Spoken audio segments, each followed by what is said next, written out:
Okay, welcome. So this is the last lecture on the special topic thing regarding the debt ceiling. Um, this is kind of well, you'll see. It's an interesting thing. We're going to talk about Ricardian equivalence here. So yeah, let's just go ahead and get started with this, shall we? So far we've talked about government debt, how it should behave over time, if it's not going to be unbounded, things like that. So now what we're going to talk about is how the household perceives government spending, namely the timing of government spending, whether it's, financed with taxes or if it's financed via debt and they got to raise taxes in the future. This is where this cool thing called Ricardian equivalence comes into play. And the Ricardian equivalence theorem is essentially a hypothesis that households are forward looking. They internalize the government's budget constraint. So, for any given pattern of government spending, the method of financing doesn't affect the way households decide to either consume or save every single period. So, if the government pays for it with taxes now, or if they borrow it and do it with taxes tomorrow, it essentially doesn't matter. Well, sort of doesn't matter. We should probably talk about what it says and what it doesn't say. What it says is that the substitution of a lump sum transfer of taxes for government debt has no effect on any other variable, has no effect on resources available or relative prices. It says raising lump sum taxes and issuing less debt has no effect on the consumption savings plan. Lowering lump sum taxes and issuing more debt has no effect on the consumption savings plan that the household has.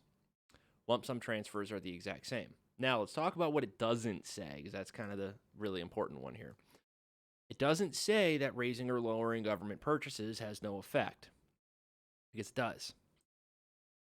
Raising or lowering government spending is going to distort, it's going to change relative prices, and it's going to change income, right? If the government decides to spend, I don't know, like a $3.5 trillion infrastructure, man, kind of deal, well, like we've got resource constraints. So if the government spends more, it's less for the private sector to be able to spend.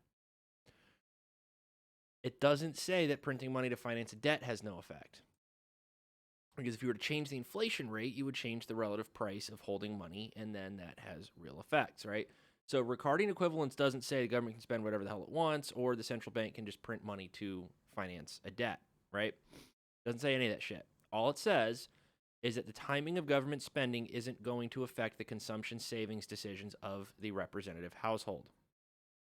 So, with that out of the way, let's talk about some of the assumptions associated with Ricardian equivalence. Now, this is where I said I'd be relaxing a few of the assumptions from the previous lectures. So, we're going to assume one, taxes are lump sum, meaning everybody pays the exact same tax. Two, there's no borrowing constraints. Three, it's not an overlapping generations model, right? So the government can't outlive some households relative to others. Households are forward looking, right? So they're thinking about the future. Five, capital markets are perfect. So the interest rate at which private agents can borrow and lend is the same as the interest rate at which government borrows and lends.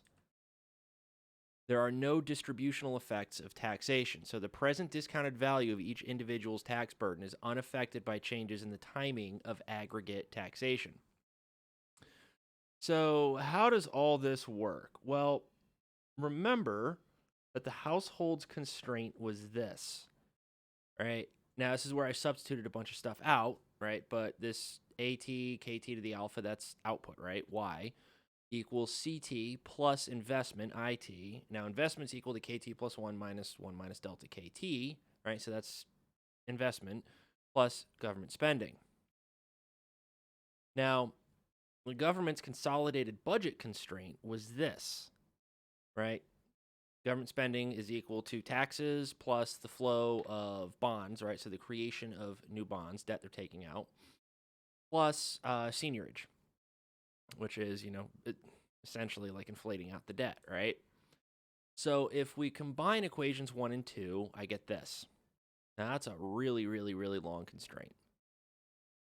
Sadly, It's actually one of the shorter constraints that you'd ever really see in dynamic macro. Now, this constraint is really kind of where we can start to see how some Ricardian equivalence type behavior works. So consider for a moment that there's no inflation, right? So let's just kind of keep that just sort of gone. So there's no money growth, there's no inflation. And I'm going to color code the different terms in government spending to give me this right here. So I got taxes and I've got borrowing. Now I'm going to solve equation 4 for consumption, which gives me this right here. I'll keep it here for a second. I guess, I don't know, whatever, you can hit pause if you want to look at it, copy it down. All I just did was solve equation 4 for consumption. So everything on the consumption side, I just moved over to the other side. That. Now, suppose the government wants to give you a bunch of money financed by increasing debt as like a tax rebate to try to get you to consume more. Are you going to spend it all? Are you going to save some of it? Why do you think it would be one or the other, right? You hit pause, think about it for a minute. I am not going to hit pause. I'm just going to keep going. So if you want to hit pause, now's your chance. Too late. Here's the answer. Probably not going to spend it because you're forward-looking in this model, right? So if you're forward-looking, you know that the government is going to have to pay it back, right? They took out debt and gave you a bunch of money with that debt. Well, they owe that debt now, right? They got to pay that debt back. How are they going to do it? Well, this is where I'm going to sound like a lunatic, but I'm not saying this in any politicized sort of fashion. The government doesn't produce anything, right? If you look at that production function, right, y equals a times k to the alpha, there's no government in there, right? And I'm not saying this like, oh, you F the government or taxation's theft or anything. No, I'm not doing it because of that. I'm just saying government doesn't produce anything because they don't. So the only way they can get any source of revenue, if it's not borrowing and it's not printing money, they gotta tax it. So they're going to tax it back in the future, right? So they borrow money today, they got to pay it back tomorrow. Well, they gave you this money, they're going to have to tax it back from you, right? And you know this. So what you do is you're like, I'm going to be kind of smart about this, and I am going to save my money today so that the government, when they tax it back tomorrow, I can actually give it to them, right? So let's suppose, right, the government wants to increase taxes today to pay for a bridge that we all need tomorrow. Do you stop spending as much, or do you keep spending the same amount? Think about it for a minute. Hit pause if you want. Too late. Answer. You don't spend less.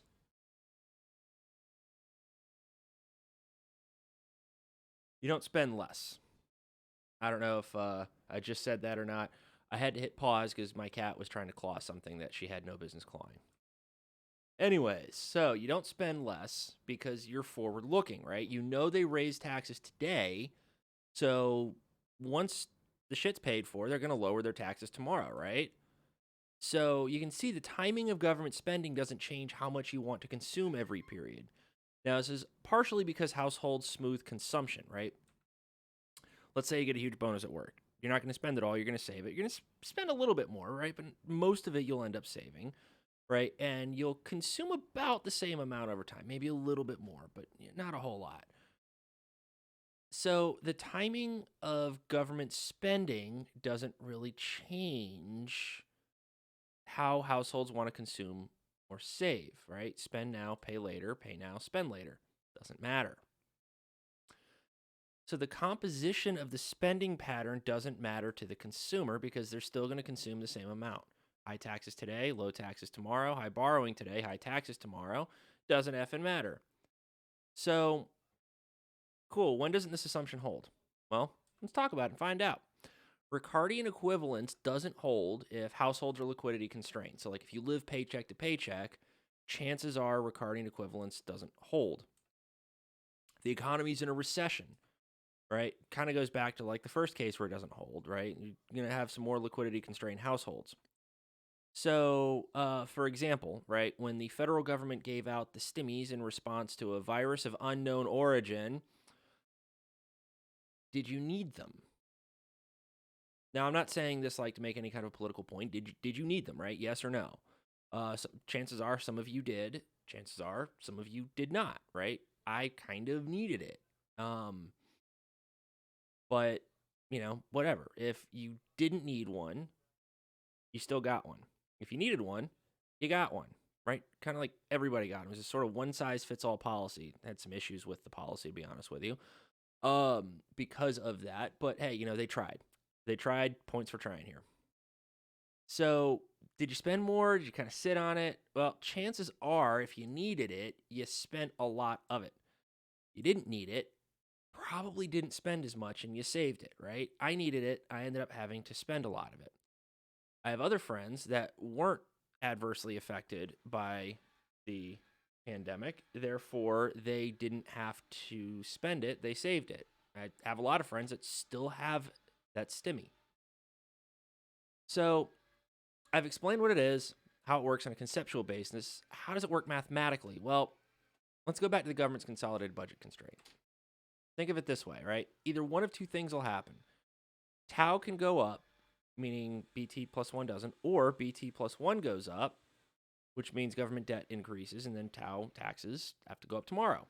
Either way, government spending goes up. So ask yourself this. Do you care if over the next 2 periods you pay higher taxes today or higher taxes tomorrow?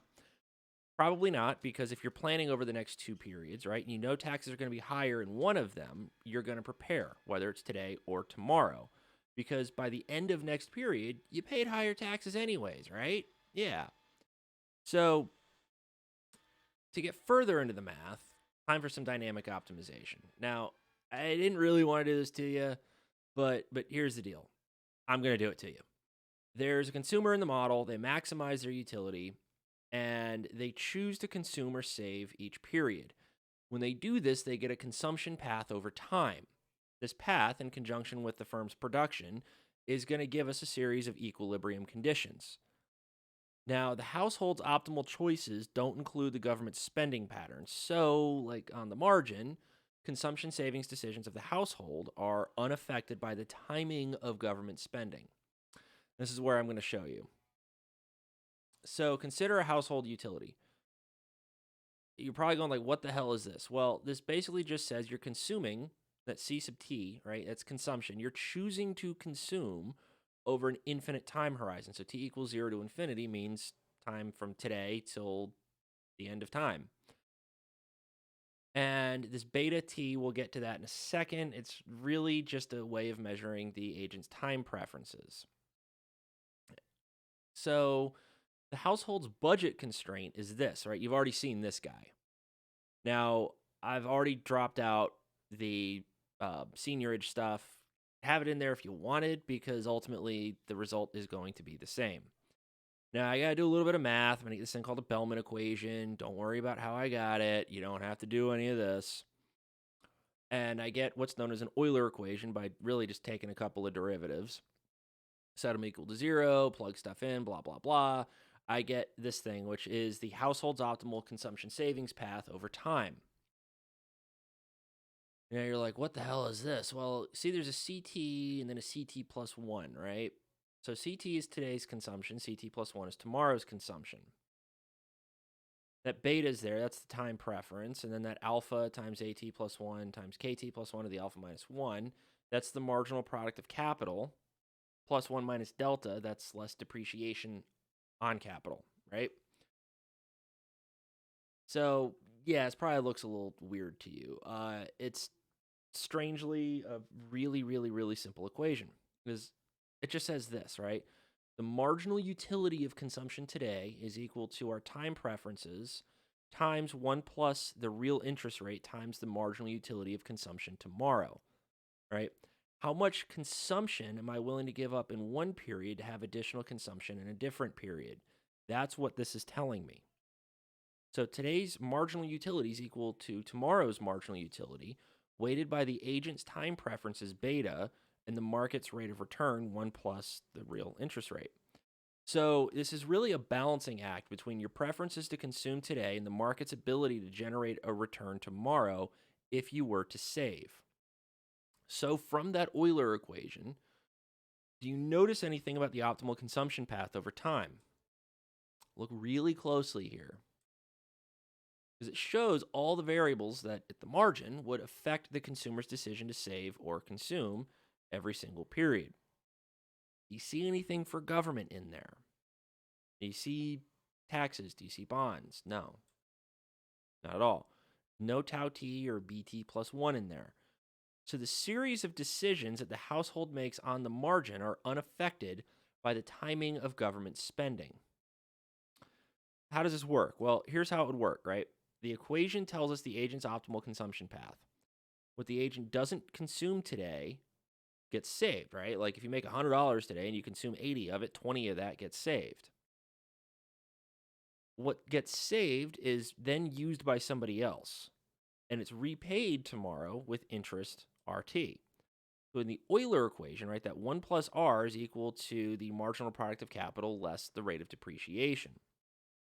So just think of it as 1 plus R because it's easier this way, right? So if you save $100 at a 3% interest rate today, then tomorrow, right, you can consume 1 plus the interest rate times how much you saved, $100, $103.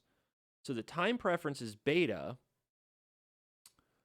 are equal to 1 over 1 plus rho, right? So that 1 plus 0.03 times 100, that's that 1 plus R times however much you saved, right? But this beta is the other side of it, right? Because here all we've got are the market stuff, right? Basically the way the market's performing.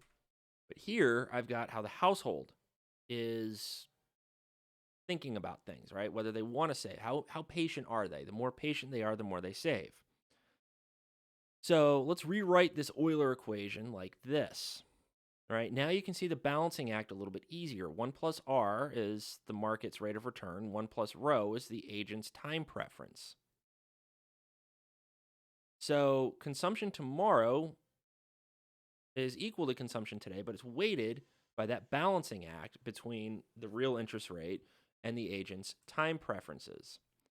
So from this, if rho is larger, right, if the measure of how patient you are is larger, or really I guess how impatient you are, is larger than the rate of return, the agent will consume more today.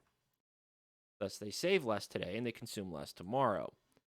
If the real interest rate is larger than how impatient you are, then you consume less today.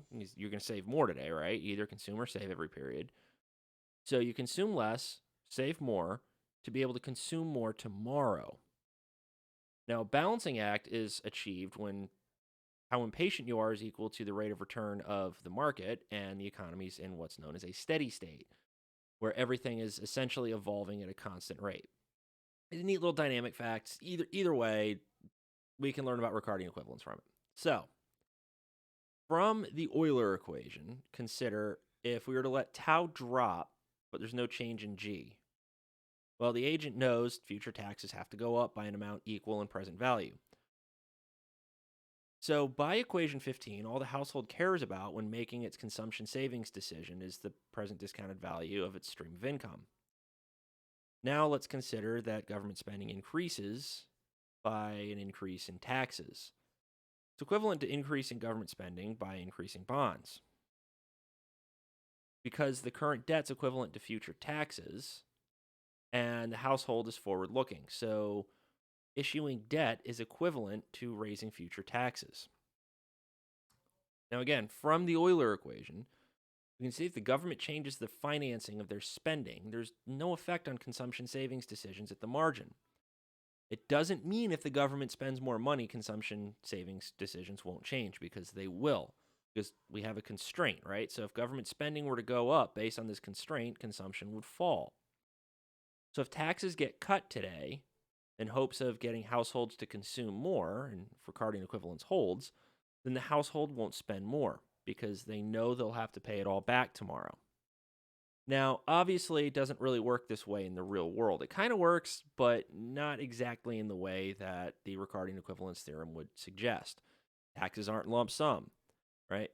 Lump sum taxes are non-distortionary. The taxes that we actually face are distortionary, right?